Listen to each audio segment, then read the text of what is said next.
Russell's viper ভারতীয় উপমহাদেশের অন্যতম 4টি বিষধর সাপের মধ্যে একটি। সাম্প্রতিক সময়ে বাংলাদেশের বেশ কিছু জেলায় এই সাপ ছড়িয়ে পড়েছে, আর সাথে ছড়িয়ে পড়ছে এই সাপের নামে বিভিন্ন অতিরঞ্জিত গুজব।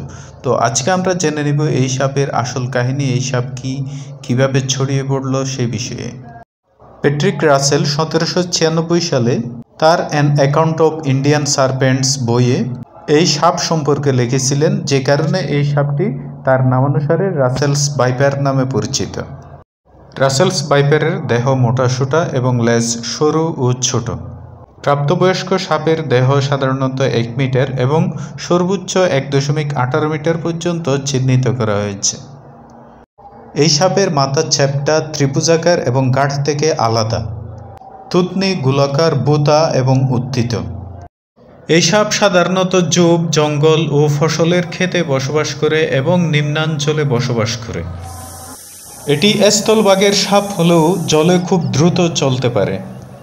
বর্ষাকালে কচুরিপানার সাথে নিচের গা ভাসিয়ে বহুদূর পর্যন্ত গিয়ে নিচের স্থানান্তর ঘটাতে পারে। এরা খাদ্য হিসেবে ইঁদুর, ছোট পাখি ও ব্যাঙ ভক্ষণ করে। এই সাপের প্রাচুর্যতা বসতবাড়ির আশেপাশে হওয়ায় এই সাপ অনেক সময় খাবারের খোঁজে লোকালয়ে চলে আসে। এরা নিজ থেকে কাউকে কামড়াতে আসে না, তবে অতিরিক্ত মাত্রায় বিরক্ত করলে তারা প্রচণ্ড আক্রমণাত্মক হয়ে উঠতে পারে।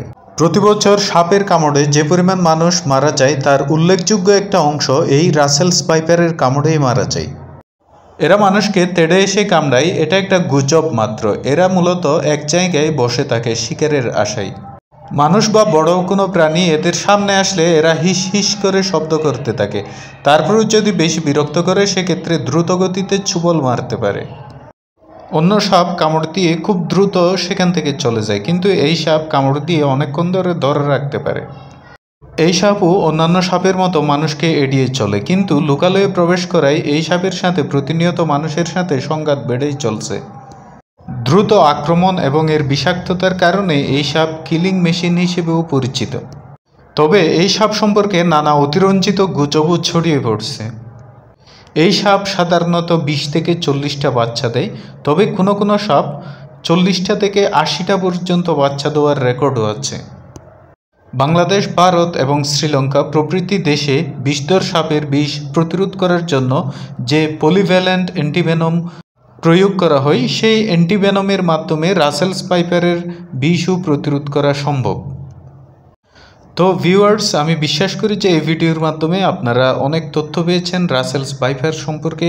তো যদি ভালো লেগে থাকে ভিডিওটা, অবশ্যই আমার চ্যানেলটা সাবস্ক্রাইব করবেন। দেখা হচ্ছে পরের ভিডিওতে, ততক্ষণ পর্যন্ত ভালো থাকবেন।